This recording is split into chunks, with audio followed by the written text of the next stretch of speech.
Join the Bhakti podcast with deep insights into all matters spiritual. Like and subscribe to keep up to date with your inner self. The Supreme Lord said, "My dear Arjuna, because you are never envious of me, I shall impart to you this most secret wisdom, knowing which you shall be relieved of the miseries of material existence." What a beautiful verse. We coming to the 9th chapter, the most confidential knowledge. As Srila Prabhupada explains, there are confidential knowledge, more confidential and most confidential knowledge. So that is very, very special, this 9th chapter of Bhagavad Gītā, and immediately it starts with a very special verse. One cannot understand this Krishna consciousness if one is envious. Envious, what does it mean? We tell anybody, "Oh, you're envious of God." "Oh, no, I'm not envious." What does it mean to be envious of God? Well, you want to be the master, right? You don't want to be a servant. "Oh, yes, I want to go to the top, my career and everything. I want to be on top of the world." Yes, you want to be the master. You want to be the enjoyer. Yes, oh, so more, so better. So these are in contradiction to Krishna. We want to be the enjoyer, the supreme enjoyer, even the most enjoyer. Everybody is in competition to enjoy more. Enjoy more and more and more. So get some money, more money, more money. So more money, so more enjoyment. Everybody is striving for more money, for more enjoyment, for more sense gratification, more holiday, better car, bigger house, bigger this, bigger that. And we like to control. When we losing control, we feel very insecure. Everybody likes to control their own situation, their employment, their family position in the family, and everything. So we're trying to be the enjoyer, we're trying to be the controller, the master. Who wants to be servant? Oh no, servant is something very low. We rather being master, and the servant should serve the master. But with this mentality, we're putting ourselves in opposition and competition to Krishna. Because Krishna is the supreme enjoyer. That's already fixed. We cannot change that. Krishna is a supreme enjoyer. And Krishna is a master of everything. Naturally, he has created the entire material world, this universe, all these planets floating, all the many innumerable universes, the whole material creation and the spiritual creation as well. So who is the master? Krishna is the supreme master, supreme controller, and he's also the enjoyer. In this material world, if we are the master, if we are big controller, if we are president of a country, prime minister, king, then naturally we are the controller of the entire country. We are the master of everyone, and everybody bows down, and we are the enjoyer. We are the enjoyer of everything. That's the supreme position. Particularly if we look at the kings of the past.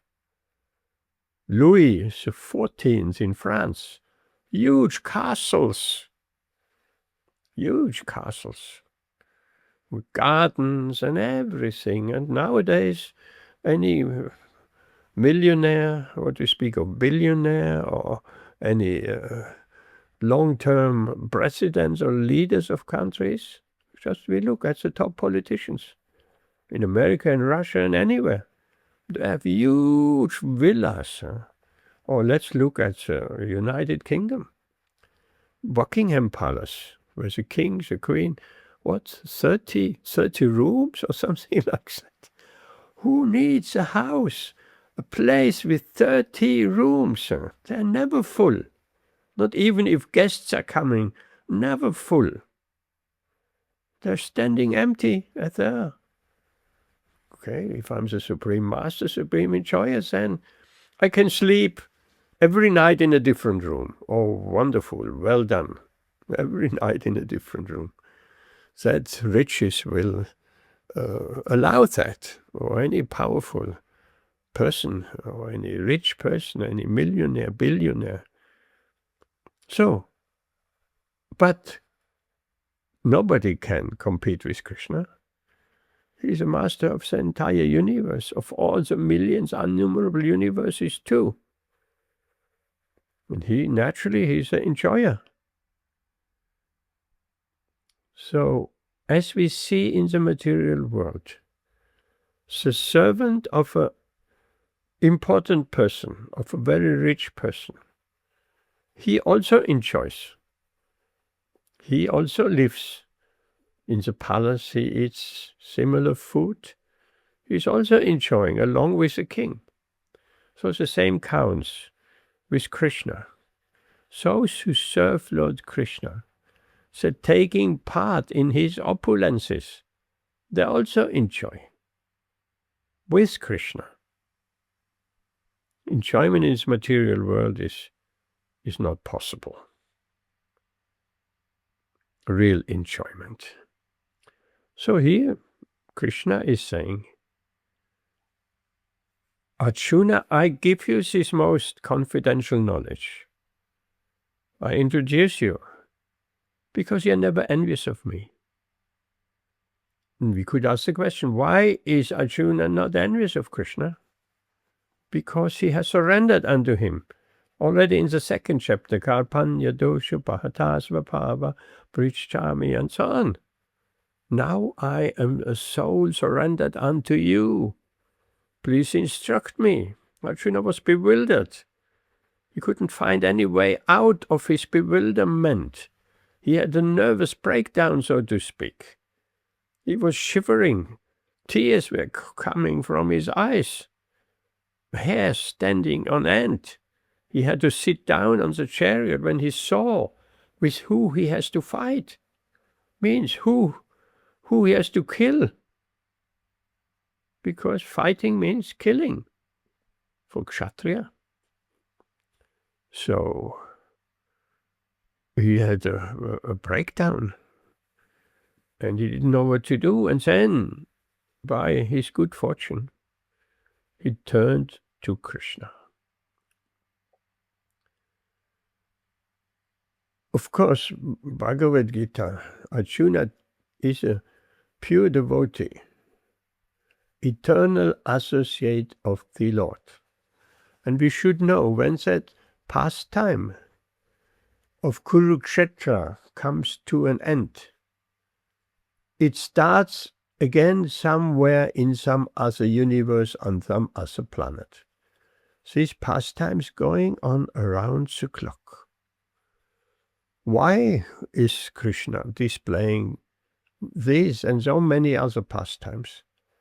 In order to attract us towards him, in order to remind us of him, because that's our good fortune. If we, by dint of self-realization, what's that? Self-realization. Many speak of it. Few know what is self-realization, and even fewer know what is the self. We can say self-realization, yes. The self is the soul, but there it stops by most people. We don't know that we are Nitya Krishna Das. We are eternal servants of Krishna in our ultimate and spiritual consciousness. In this material world, we are also servants of so many things. We are not master. We are servant of our stomach. If the stomach says, I'm hungry, very quickly we will serve the stomach. We'll get some food, cook, buy, whichever. If the mind says,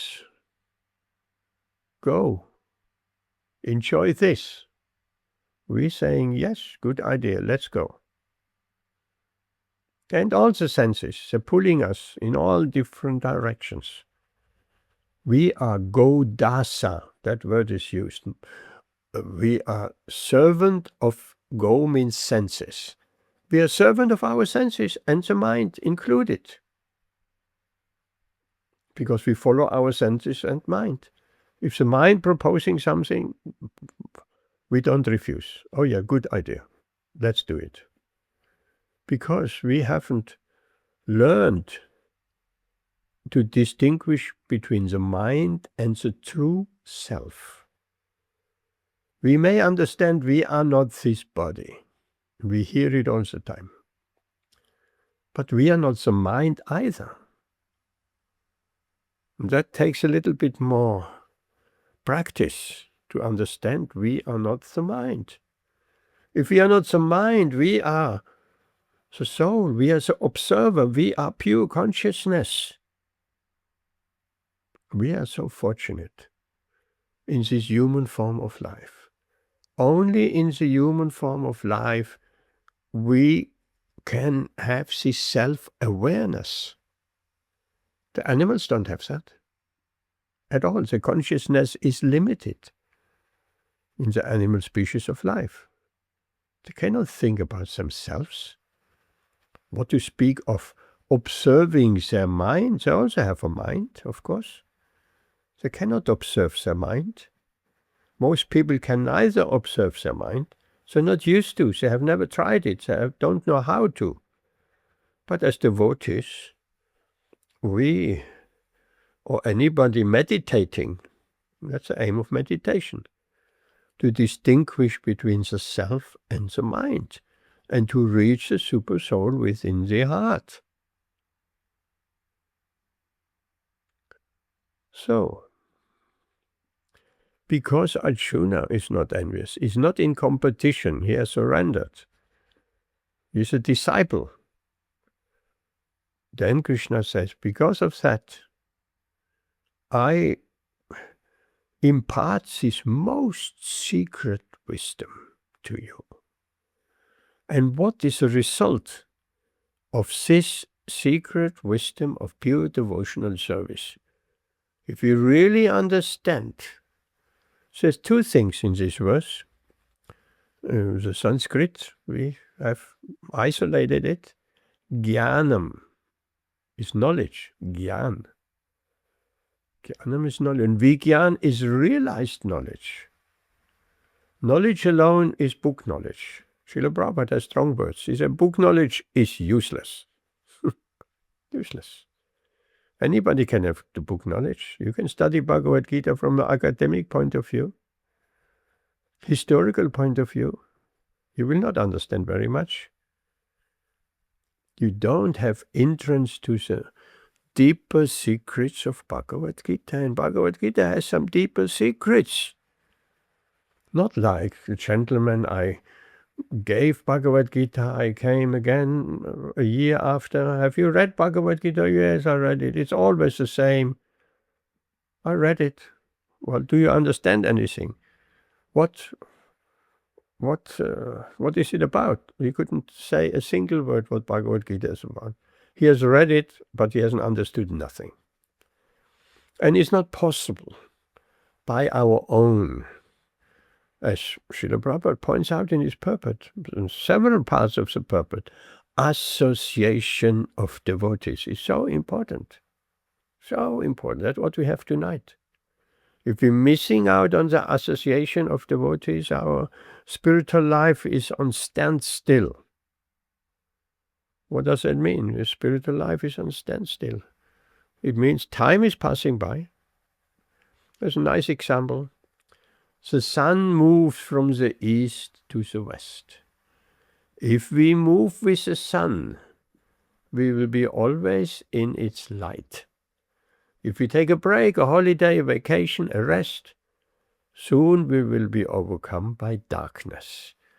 And those who have been traveling to the east and from the east to the west, let's say India and back to Europe or America, then we know when we come back, there is always light. We're staying in the sunlight. We're moving with the sun.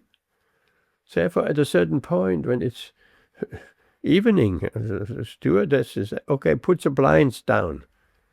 They have to put the blinds down that people can sleep because we are traveling with the light.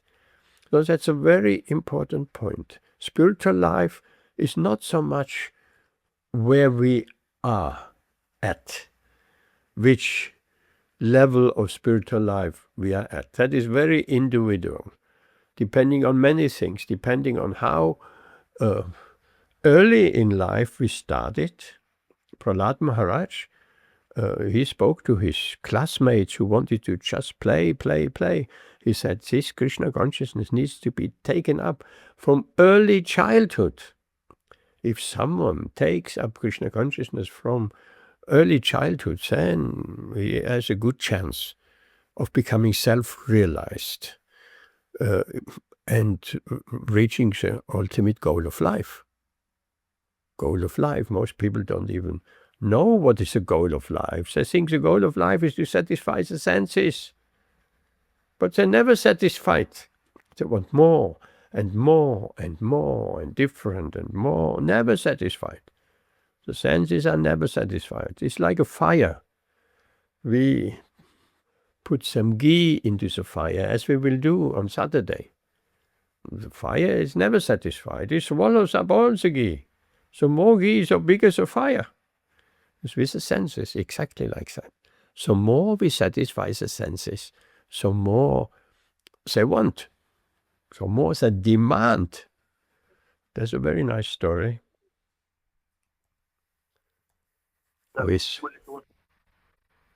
Who has a microphone on? Mute your microphone. Chandiba, you have some microphone on?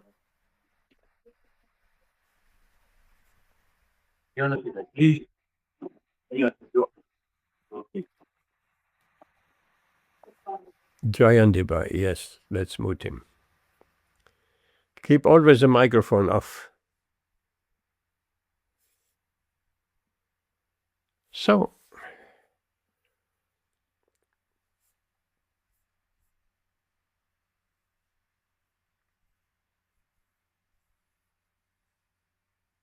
the senses are never satisfied. They always want more and more and more. And the mind included. More and more and more. Now here, Lord Krishna says something very important. He will impart this most secret wisdom, this most secret knowledge to Arjuna. And knowing this, he shall be relieved of the miseries of material existence. Wow, that's a great claim. Everybody tries to be relieved of the miseries of material existence. Nobody wants the miseries. Everybody wants to relieve from suffering, from distress, from anxiety. All that is miseries of this material world. We all know. Happiness and distress. Lord Krishna in the second chapter, he says, happiness and distress come of their own accord. Like we riding a bike.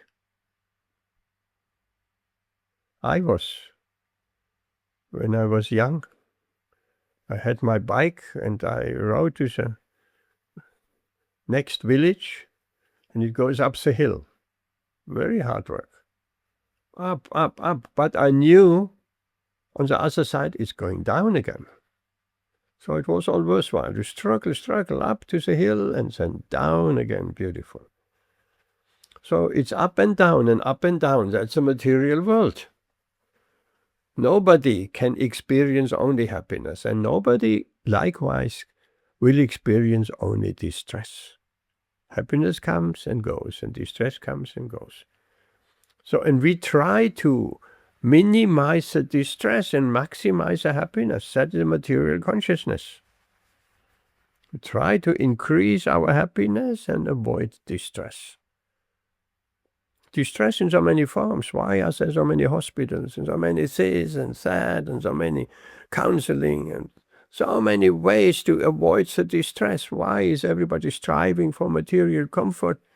Just to make sure the body is not uncomfortable, the body is not in distress, and the mind is not in distress. And the whole strive of the entire society is just trying to increase the happiness and avoid the distress.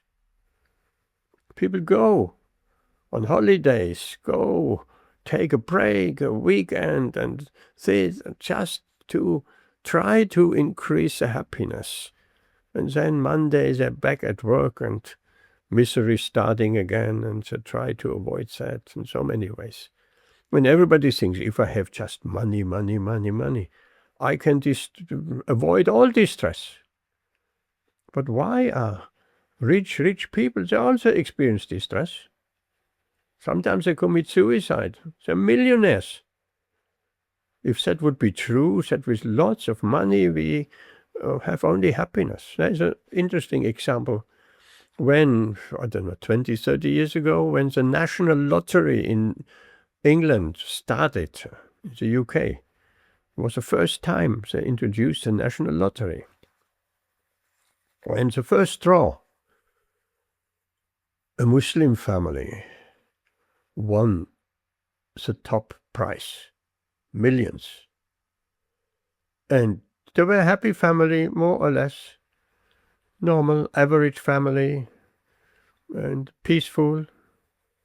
And as soon as they won the lottery, there was so much distress. They didn't know what to do with the money.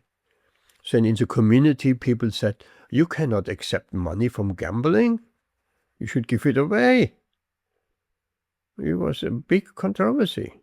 As a religious person, as a Muslim, you cannot accept money from gambling. Well, even the Muslims, they understand. Gambling is a sin.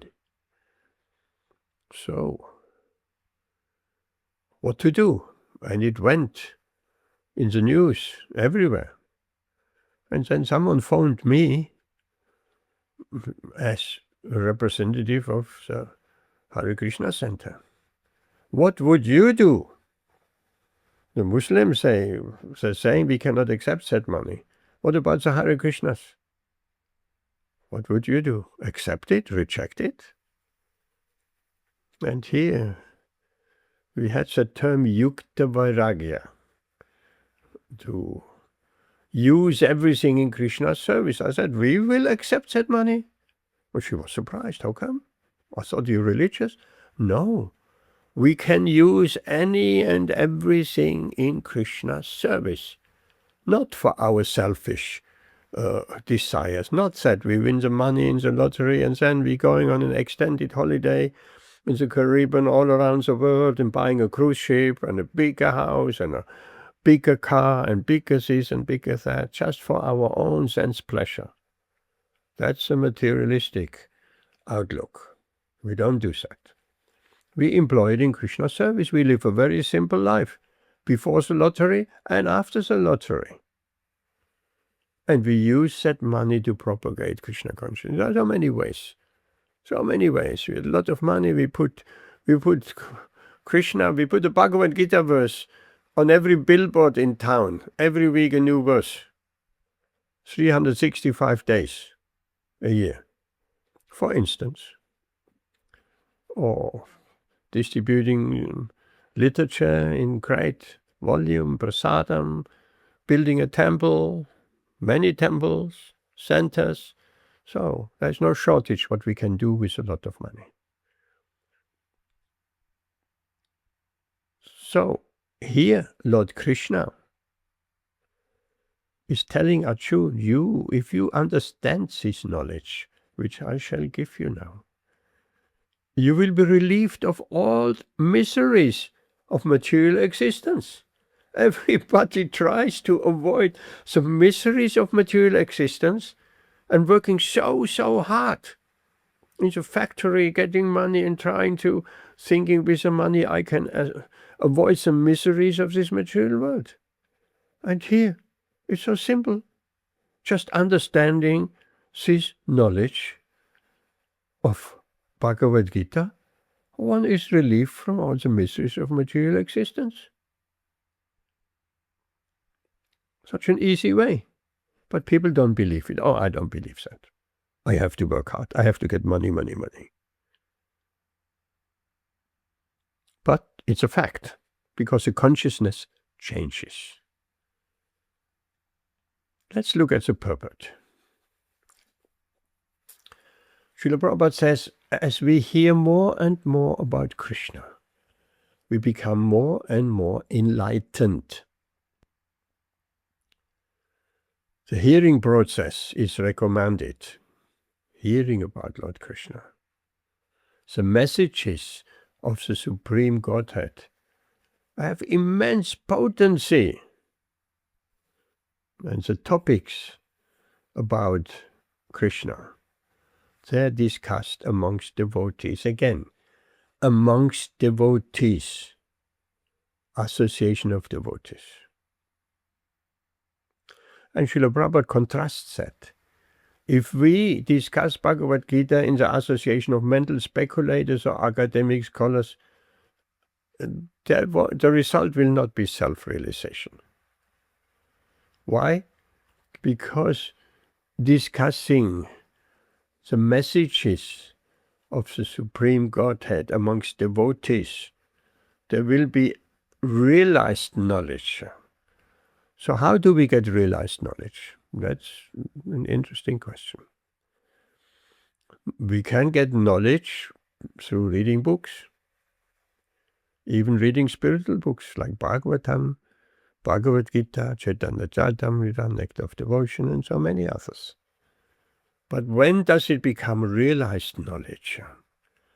When we put that knowledge into action.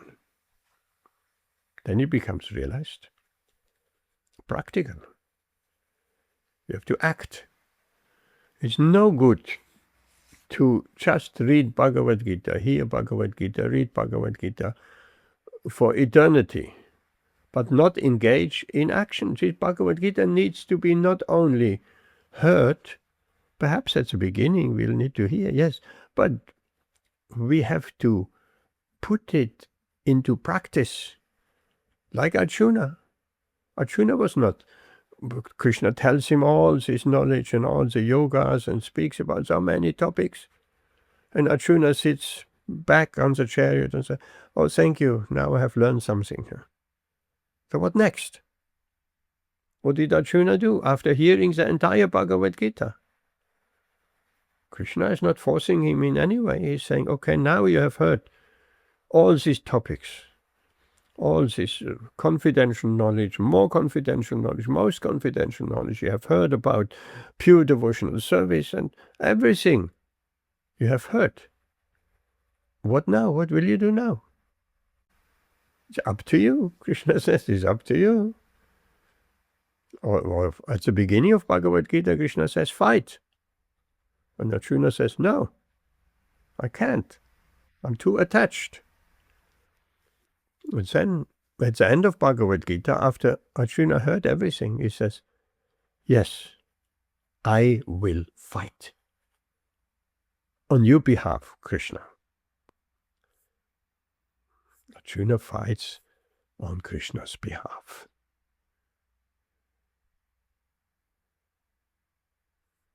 Okay?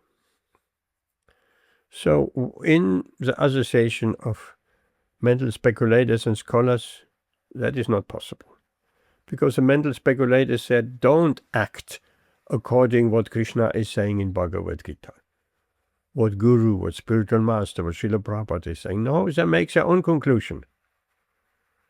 They're speculating. Maybe like this and maybe like that. They're creating something with their mind. Therefore it's called mental speculation. By the way, mental speculation is an offense.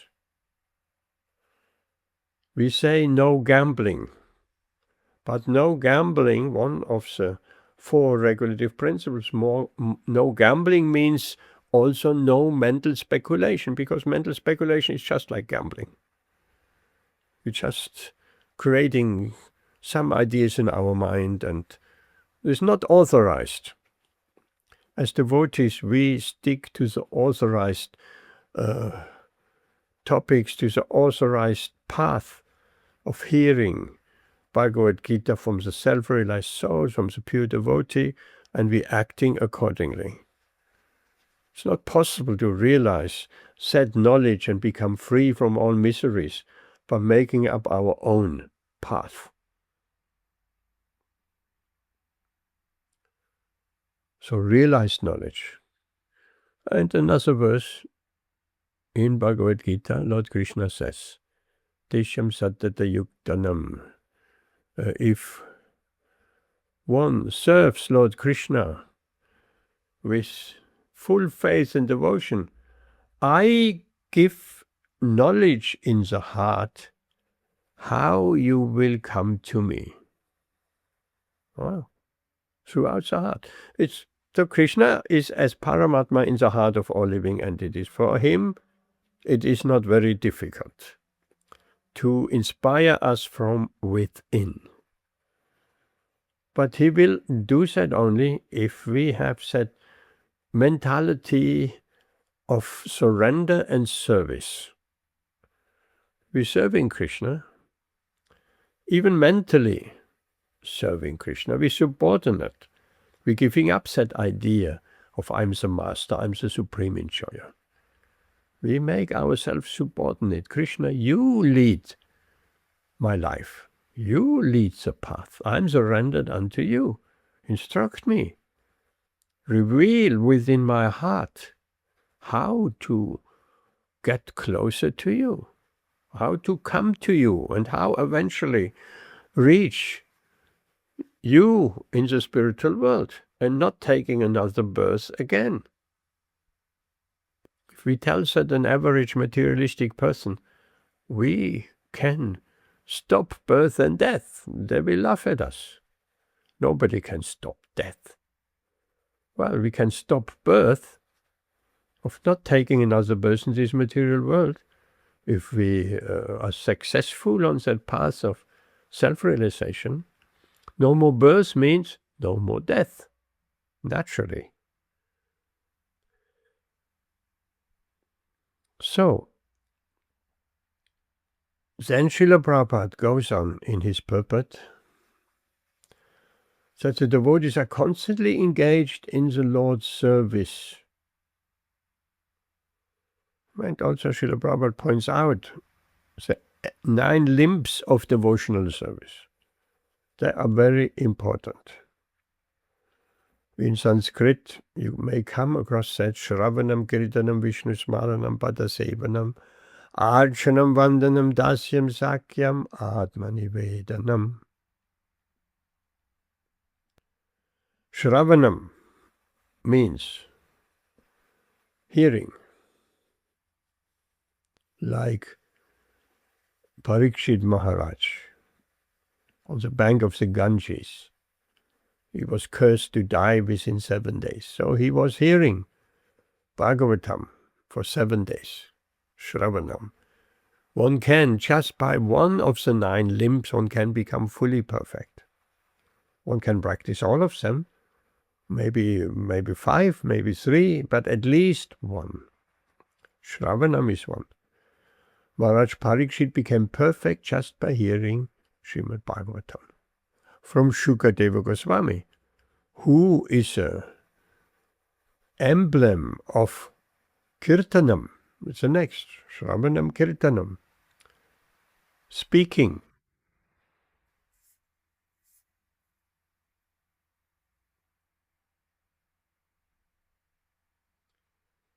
Amritara Devi Dasi, I think so, R-A-R-D-D, must be. Welcome. Yes, Prabhu. Hare Krishna, Dandavat Pranam. Dandavat Pranam, Hare Krishna. We're discussing the first verse of the 9th chapter. So, Shukadeva Goswami is kirtanam, speaking, hearing, speaking. And for us, if we hear the messages of the Supreme Personality of Godhead, we hear and we hear and we hear, at a certain point, we are overflowing. Must be. We want to speak. We want to give what we have heard, share it with others. That's natural. Even in the material sense, if we're hearing, generally it is about some gossip. We're hearing, oh, did you hear? That person says this. Oh, really? But keep it quiet. Oh, yes, yes. Next day, everybody knows. Because the tongue is so pushing. We hear something, we want to pass it on. Speaking, tongue, the uncontrolled tongue, will reveal all what we have promised to be confidential. If we are not trained, if we are trained and somewhat advanced in Krishna consciousness, that won't happen. We can keep confidentiality. So gossip, it's a nature. We hear, we pass it on. Even the news, we hear something in the news, social media, immediately we speak to someone, oh, did you hear this and this happened and this and this? Yeah, we're hearing and passing it on. So, in the spiritual sense, that is also true. We're hearing about the wonderful pastimes and activities of Krishna and his associates. We want to pass it on. At one point, we just can't keep it inside anymore. So that is kirtanam. And the result of hearing and chanting is Vishnu smaranam, remembering Vishnu or Krishna. And that's the goal of Krishna consciousness, to remember Krishna. We may remember Krishna tonight at 9 o'clock, 10 o'clock. Are we still remembering Krishna? What about tomorrow morning? First thing we're getting out of bed. Are we remembering Krishna? Or we're remembering the mind is telling us so many things. Oh, I have to do this today. What about that? Oh, yesterday what happened? And then if we, in the unfortunate position, the first thing in the morning we read the newspaper, all the anxiety of this material world will come in our mind. That's the hearing we're cultivating. But we want to cultivate spiritual samskaras, impressions in the mind. And that counts. Every impression in the mind counts. Every picture entering the eyes, every sound entering the ears, taste for the tongue, smell, and so on, touch. These are all impressions in the mind. And if we continuously cultivate a certain type of impression, then the impression becomes pretty deep. And if we want to get rid of it, it becomes quite difficult. But the Krishna conscious process is so beautiful. It is not shutting all the holes in the body, shutting out all our senses, because we don't want material impressions. So it's a negative way. No. Krishna consciousness is a positive process. We cultivating spiritual impressions. And spiritual impressions are much, much stronger than any material impressions. Spiritual impressions is just like the sun. And material impressions is like the darkness. Wherever the sun is, darkness cannot exist. So if we cultivate spiritual samskaras, and everything counts. Every mantra chanted counts. Every Wednesday class counts. Every word, chapter in the Bhagavad Gītā, Srimad Bhagavatam counts. There's a very interesting story which Shrutakirti has told us. One day Prabhupada called him in his room, and he was reading his own Srimad Bhagavatam. Where did you get that? Said an author reading his own books. Really, maybe for editing, but no, all the time. Srila Prabhupada was reading his own books. Why? He has been questioned. He said, these are not my books. Every morning when I sit and write and translate, Lord Krishna is dictating me every single word. So this is not my book. Therefore, I'm reading what Krishna has dictated. I'm learning something all the time. So that gives us some how valuable these words in Bhagavad Gītā and Bhagavatam are. Directly dictated by Lord Krishna himself. So, when Srila Prabhupada called for Shrutakirti, he said, if he was reading the Bhagavatam or Bhagavad Gītā, and he said, if you just read this one book, Bhagavad Gītā, you just read Bhagavad Gītā, you can become fully perfect in Krishna consciousness. Oh. And then he kept on reading. And then Shrutakirti went out again. And a few days later, he called him again. And Shrutakirti came in, offered his obeisances, and then Srila Prabhupada was reading again. He says, if you just read one chapter of Bhagavad Gītā, you can become fully perfect. And then he kept on reading, and Shrutakirti went out again. And then he called him again. If you just read one verse of this Bhagavad Gītā, you can become fully Krishna conscious. Everything is just in one verse. Fully you can become Krishna conscious.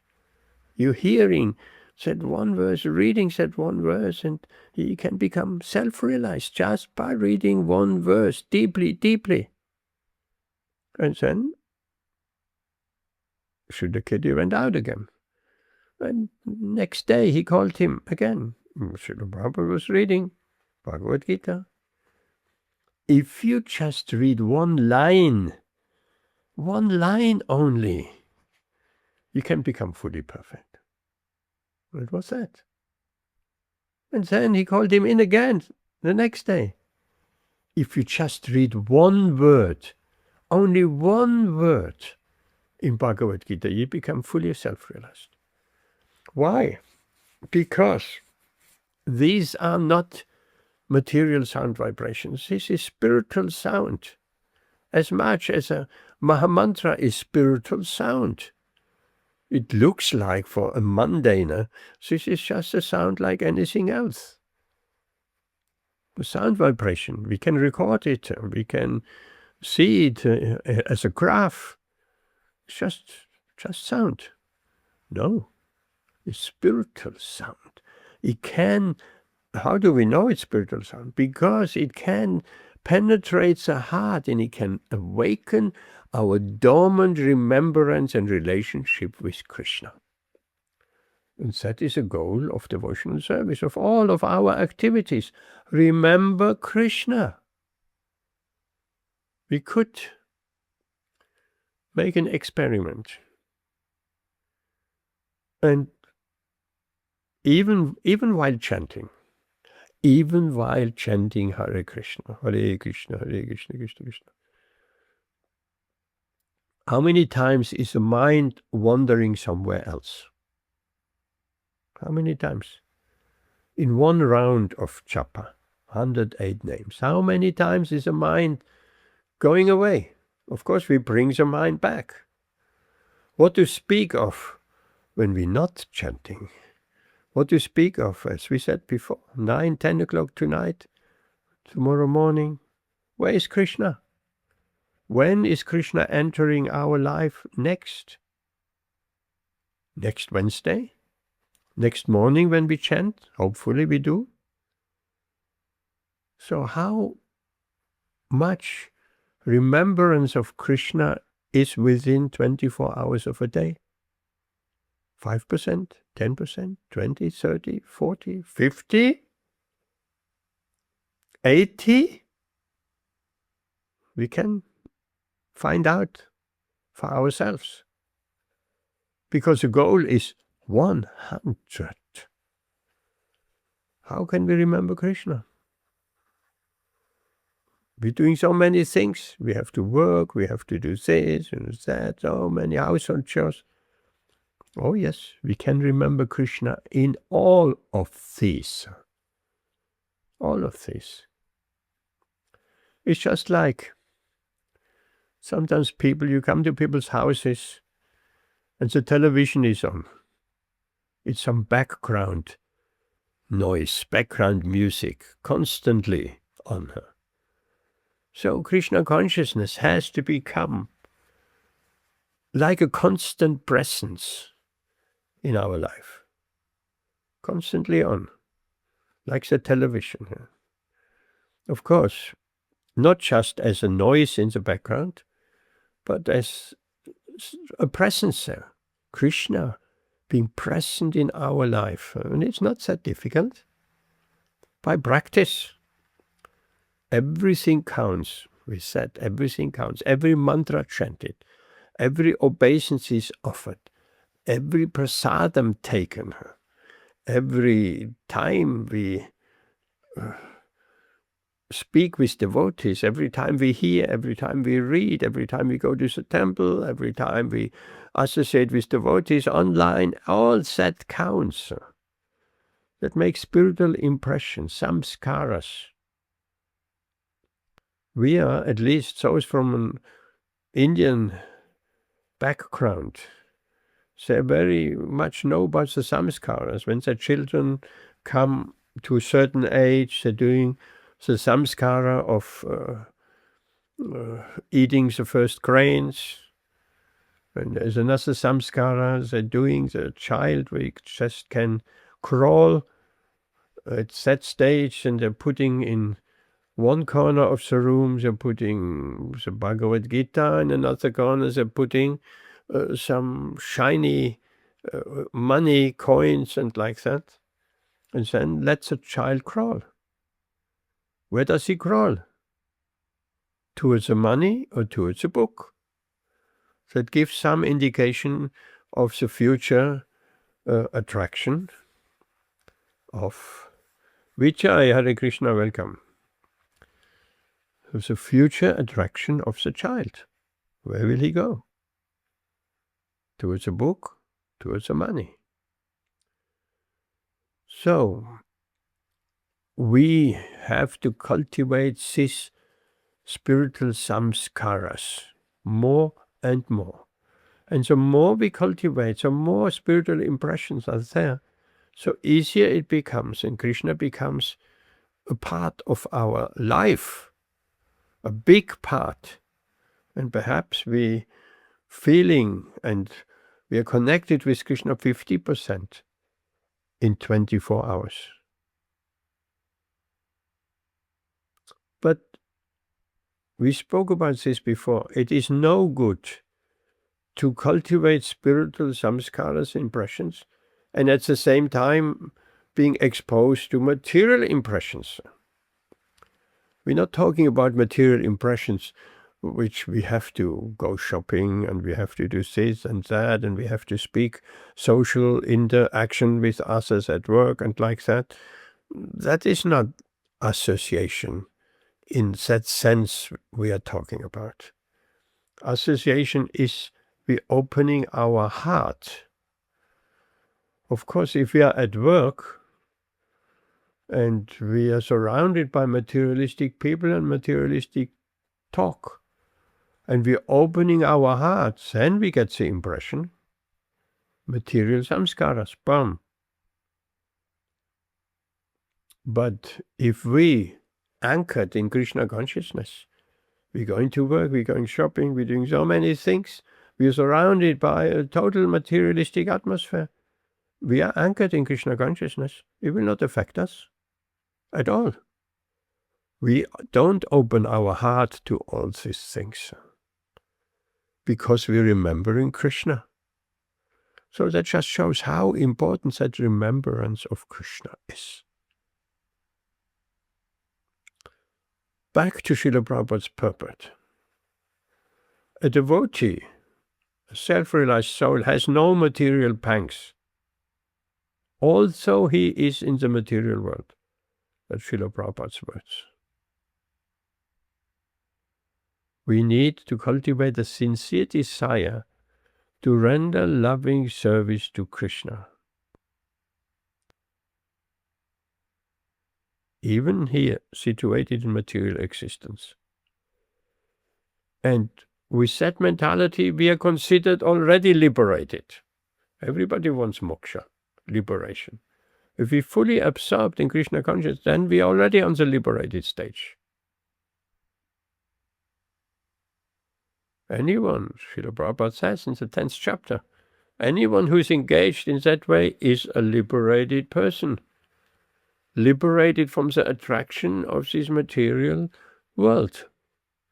If we are Krishna conscious, we don't have any attraction to material sense gratification, to material enjoyment. So what about, we have heard about sravanam, kirtanam, smaranam, Vishnu smaranam, serving, worshipping, praying, obeying, maintaining, friendship, sakyam, atmanivedanam, surrendering everything. These are the 9 processes, the 9 elements of devotional service.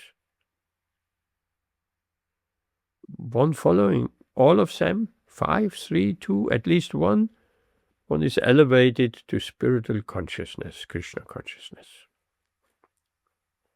And at the same time, the heart is cleared from material contamination. These material samskaras are wiped out.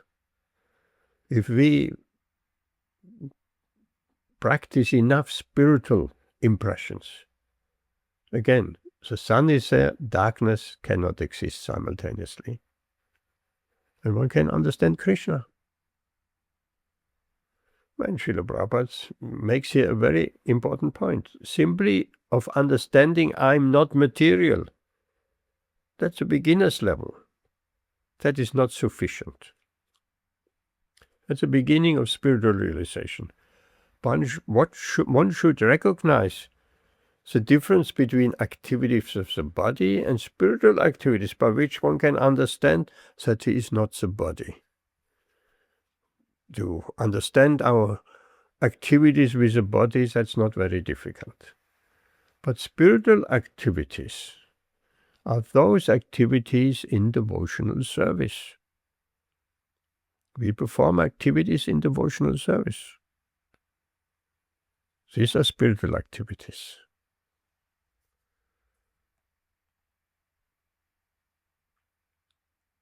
Well, we're running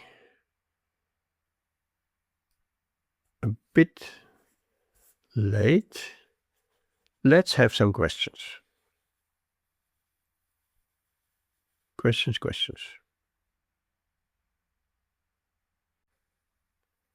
Amrita Radhimataji, you always have some questions. And very intelligent, nice questions. Hare Krishna Prabhuji, Dandavat Pranam. Thank you so much for the session. So, basically, what I was thinking about while you were talking was that we have to be 100%, we have to try to be 100% Krishna conscious. Like right now, we are hearing about Krishna. So, automatically, we are serving Krishna and hence thinking of him.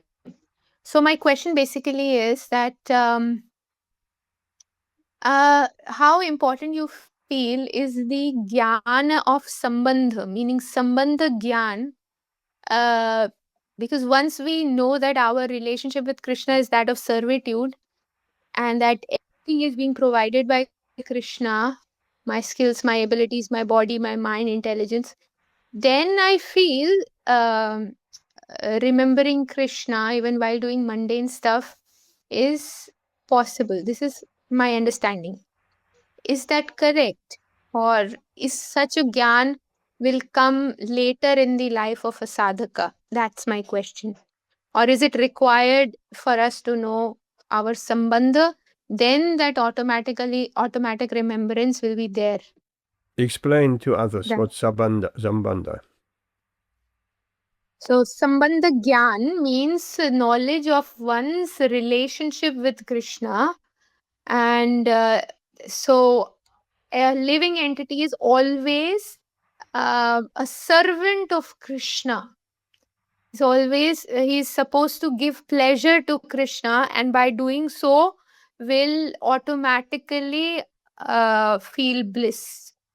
This is my understanding of Sambandha Prabhu. Yes, yes. Yes, we can come to that stage in our Krishna consciousness where we don't compartmentalize. Like at the beginning we say, okay, japa, that is spiritual. Sainsbury's supermarket, that's material, definitely. Work is material. Worshipping the deity at home, that is spiritual. Associating with devotees, that is spiritual. And so on. We will have to come, and we will come to what you just explained. That we remember Krishna even while doing the so-called mundane stuff. While doing the household chores, while doing the shopping, while doing so many so-called mundane things, that Krishna has found.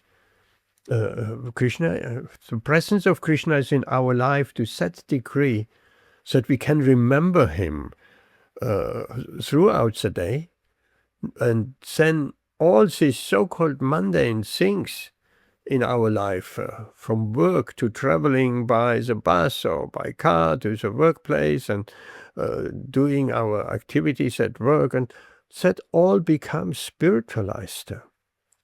That all the background of Krishna is always there.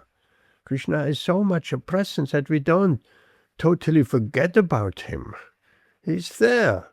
And as we have previously also, even while spoken about, even while I think Rituan Prabhu brought it up, while drinking water. Krishna says, I'm the taste of water. Okay, we remember Krishna when we drink water. It's all a question of remembrance, and we can train our remembrance of Krishna. And we remember Krishna. What's the result? We're developing a relationship with Krishna. That's the idea. Krishna's already there in the heart. He's waiting for us to turn towards him. Even before we ever came to Krishna consciousness, for many, many, many lifetimes, Krishna is waiting. He doesn't interfere in our tiny little independence, because otherwise there would be no question of love. Sometimes people say, why did God not make every living entity to love him? Well, that's not love. If someone stands with a gun behind you, loves this person? No. For genuine love to be there, it needs free will. I can love or I cannot love. That's our little independence. That's our only independence. We can turn towards Krishna or turn away from Krishna, forget him, and pursue our own ways of becoming happy. So yes, that we come to that stage where Krishna's presence is felt even in the mundane, so-called mundane things throughout the day. And that is very beautiful. Then, we're living in this material world or in the spiritual world, there is no difference. That's pure devotional service. We see Krishna in everything. We're reminded of Krishna in everything. We have given that example. Srila Prabhupada was in that kind of consciousness. He has shown us when he went on his morning walks. So at one point he stopped and pointed with his cane some bird droppings on the floor. He said, what does that mean? What is that? And the devotees didn't know what to say. That's bird droppings. Yes. So Srila Prabhupada explained, just see, the birds getting attached to the same branch. Same branch. Every every day, because bird droppings are just in one spot. So even the birds getting attached. It's not only we have attachment, material attachments. Animals have also material attachments. All animals have certain material attachments. That's built into this material world. But if we become attached to Krishna, then all these material attachments will disappear. Like the sun will make the darkness disappear. So, yes, we want to come to that stage, everyone, to remember Krishna 24 hours, or most of the day, 50%, 60%, 30% even. We need to progress. And full remembrance of Krishna, there is no question, will not take another birth. Okay, anyone else? Any other questions?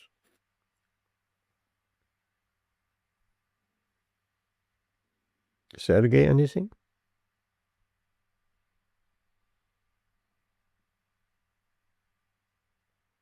Vijay?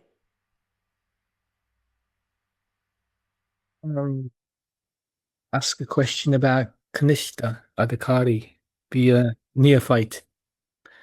So devotional service performed by a neophyte devotee is still under the control of the internal energy. It's still directly under control of internal energy. That's could be Radharani or Davi Prakti. It's still, you're still under, if you're performing devotional service as a neophyte devotee, you're under the direct control of the internal energy or potency. Is that right? Not really. No. A kanista devotee, a beginner's. There's another translation of kanista, a materialistic devotee. Sometimes when Srila Prabhupada says that person is not actually a devotee, but because he's trying to become Krishna conscious, so he's counting amongst the devotees. He's just tiny step out of material consciousness in direction of spiritual consciousness. So he is not under the direct control. Under the direct control of Krishna's Ladini Shakti internal energy, the pure devotee is completely under the direct control of the internal energy. The kanista is perhaps 80% under control of the material energy. And the small fraction is spiritual. Therefore, it is so important. We need to move away from that kanista platform. Okay, what are the symptoms of a kanista, of a neophyte or materialistic devotee? When he comes to the temple, he's bowing down, he can see Krishna in the deity. And he goes out of the temple, he's quarreling with the devotees. He doesn't see Krishna's presence in the heart of every living entity. That's an advanced vision. We have seen that. Devotees quarreling amongst each other. So in that kanista state of consciousness, we just perceive Krishna in the temple, but not in the heart of the devotees. What do you speak in the heart of every living entity? And then from kanista platform we come into the middle, the madhyama platform, and eventually to the higher and the higher stage, the uttama platform. Amrita Radhi Mataji, you want to say something? Prabhu, just a quick basically adding a comment. Today only in Bhagavatam I read in Srila Prabhupada's purport that that a neophyte will see even the deity as a representation of Krishna. But pure devotee, Uttam Adhikari, will actually see Krishna in the deity. Meaning he will know that deity and Krishna are non-different. And by serving the deity, he's actually serving Krishna. So the consciousness is even higher because nothing is separate from Krishna. A Kanishta will see everything separate from Krishna, even the deity, he will just see it as a representation of Krishna. So, Hare Krishna. Yes, good comment. Thank you so much. There is a vast difference between a Kanishta a neophyte devotee and an advanced madhyama, what to speak of uttama bhakta. There's a vast, vast difference. And on the kanista, why should we get away from that kanista level as quickly as possible? Because we're committing so many offenses. We're quarreling with other devotees.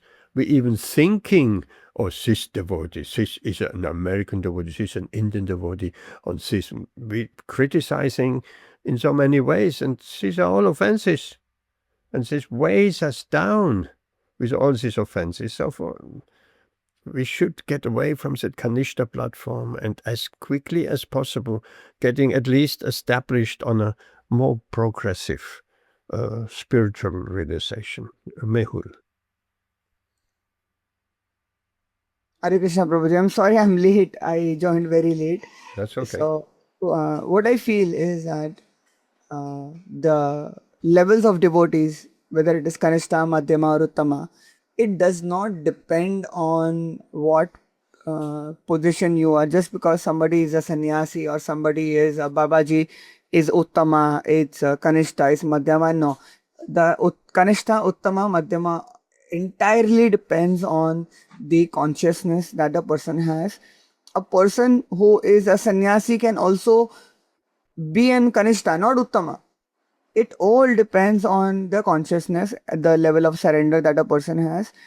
As mentioned in the Rudra Yamala Tantra, it said that bhavena labhyate sarvam bhavena deva darshanam bhavena paramam gnanam tad bhava valambaram. If you want to see God, if you want to seek knowledge of Krishna, it is only the bhav, it is only the emotions, the connection that you have with God that is going to bring you closer to God.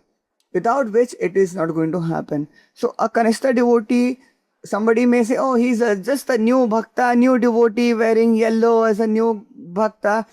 He can instead of new bhakta, he can just be an uttama. You never know that because of his connection with Krishna.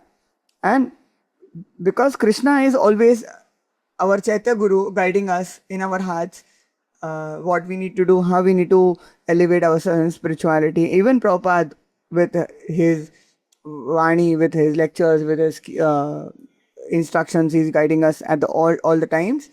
We need not stick to the classification of kanista, uttama, madhyama. Oh, I am kanista, I am madhyama, I am uttama. The moment you say I am, you are from uttama coming to kanista. Yes. So we never say I am what I am at this level, I am at that level. No. In spirituality, in bhakti, there is no levels. Bhakti is that beautiful nectar, that beautiful rasa, which has zero levels. That has no levels. The more surrendered you are, the more elevated you become. So there's this beautiful story about Haridas Thakur and the prostitute. So the Nizam sent a prostitute to Haridas Thakur, and prostitute came to Haridas Thakur. Haridas Thakur said that, okay, I want you to be. So she wanted to speak something to Haridas Thakur. So Haridas Thakur said, okay, you want to speak something to me? Okay, please wait. I have my morning puja to do. She was like, oh, okay, what puja? Okay, let's do it. Okay. So Haridas Thakur was chanting. He used to chant 3 lakh names every day. I'm right, Prabhuji? 3 lakh names every day. And the prostitute was like waiting from morning to evening. Evening is done now. Okay, now evening is over. Now come tomorrow. Okay, she'll come tomorrow. Just by hearing the names of Haridas Thakur, the japa of Haridas Thakur, the prostitute became a devotee. No preaching. Here there's no lecture, no class, no preaching, nothing.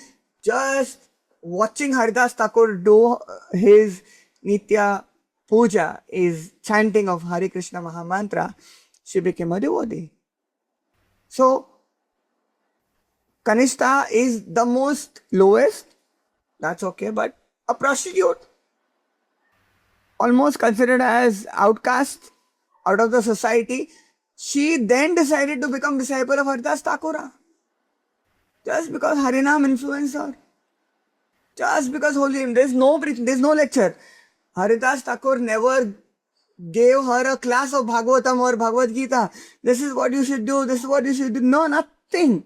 You please wait. Let me finish my job. I will give you whatever you want. Ardas Thakura said, I will give you whatever you want. While he was chanting Harinam, she fell asleep. She was sleeping, waking up, sleeping, waking up. She was in her own zone.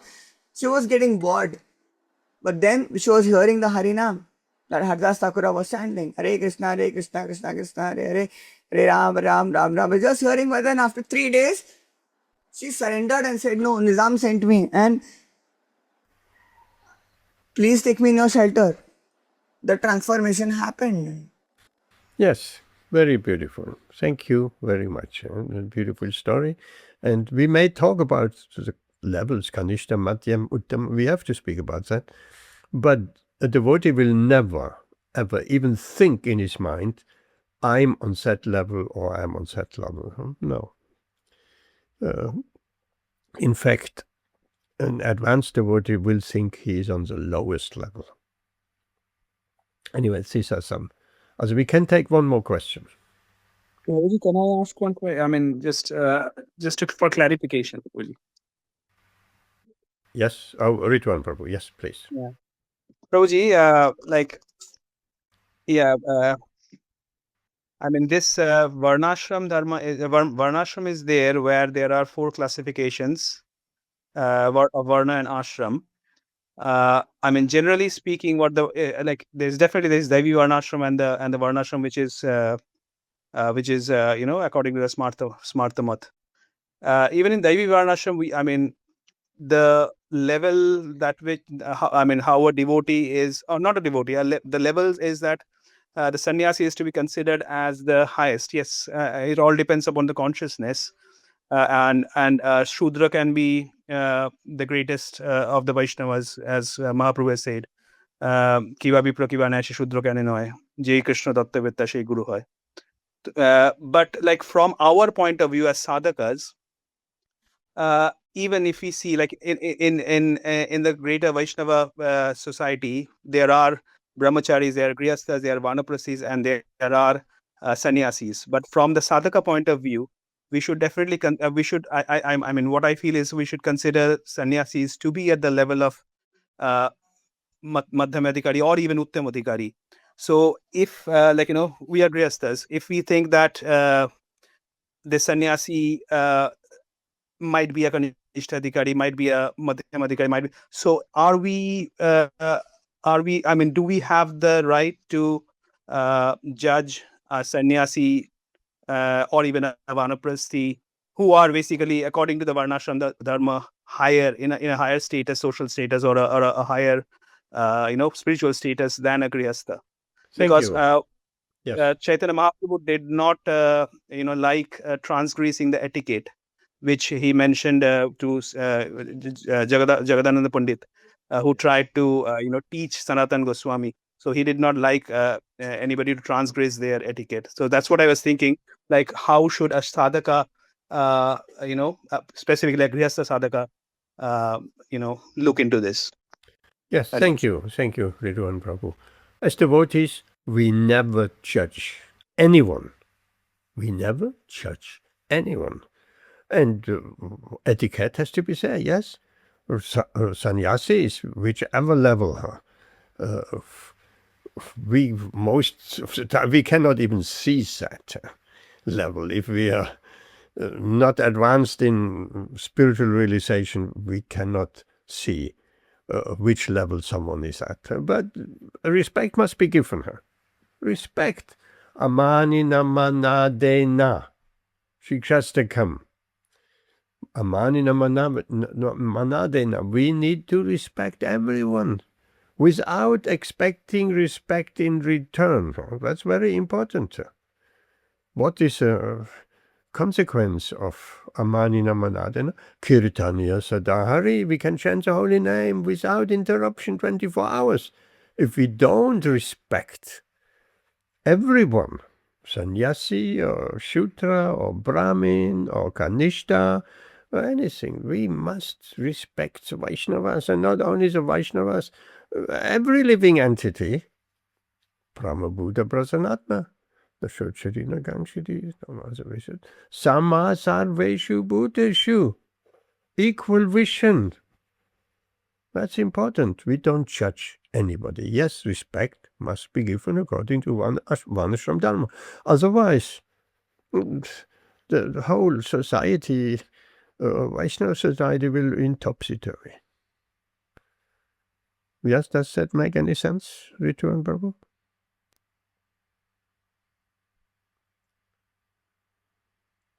Yes, Prabhuji. Thank you, Prabhuji. If we respect everyone, even the person who's just once chanting Hare Krishna, even it doesn't mean we have to associate closely with that's a different story. We should associate with more mature and advanced devotees. We should have friendship amongst equally situated devotees, and we should help those who are newcomers on the spiritual path. That is regulating everything. But if we, as a principle, if we have cultivated a certain amount of humility and we're respecting everyone, then we're avoiding a lot of trouble in our spiritual life. A lot. That humility, Trinata Pisunichana, that tolerance and respecting everyone, that goes a very, very long way. Okay, one more question.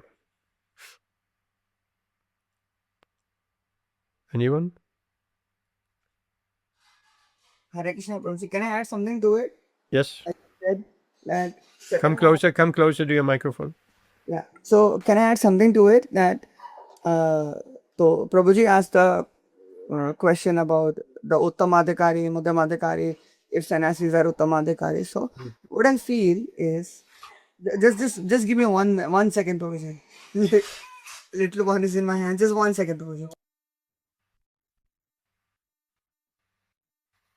Hare Krishna.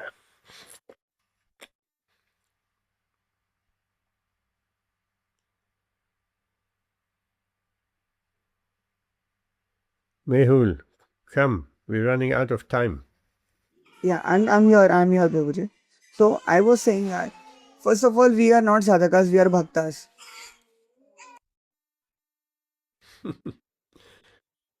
You have trouble at home. Yeah, I have. The little one is crying. Okay, so no worries. I speak next time. No problem. Next time. Okay, look after your lovely children and greet Krishna from me. And here we stop for tonight. Thank you for coming, Amit, Amritarade Madachi, Ritu and Prabhu, Antibai, Mehul, Ramananda Das, and Vijay. Hare Krishna. See you on Saturday. Very important. Please do come on Saturday. We're getting a lot of devotees online on Saturday. So it will be absolutely a beautiful program. Vijay, you're still coming, right? Personally, physically. Yeah, I'll 3 o'clock. 3 o'clock. 3 o'clock, yeah. We're looking forward. Yes. Okay. And everybody else here, Amit, you're away. Is that right? Or you can change it? Yes. No, Prabhu, I'm away this weekend. You cannot rearrange. No, I've already booked myself to go, you see, Prabhu. Sorry. You booked already. Yeah, paid already to go away to Yes. something festival. The festival you're going? Yes, it's just... Hare Krishna. Okay, and Amrita Radhimadachi, you cannot come because you have the Namata, right? Yes, Prabhuji. We have the monthly Dabi Namata. Oh, I wish you could come. And so it's only Vijay here. Okay. We'll hope you have a nice turnout and join us on Zoom if you can. And we have a beautiful program, Mahayagya, blessings by very freely distributed blessings. If you associate with Yagya, you know how beautiful that Yagya was in Dabi. Even Ben, who had wasn't well, he was sick, and he came, and after the yajna, everything was, all his illness was gone, mysteriously gone, purified. That's the power of the yajna. See you on Saturday. Hare Krishna. Hare Krishna. Hare Krishna. Join the Bhakti podcast with deep insights into all matters spiritual. Like and subscribe to keep up to date with your inner self.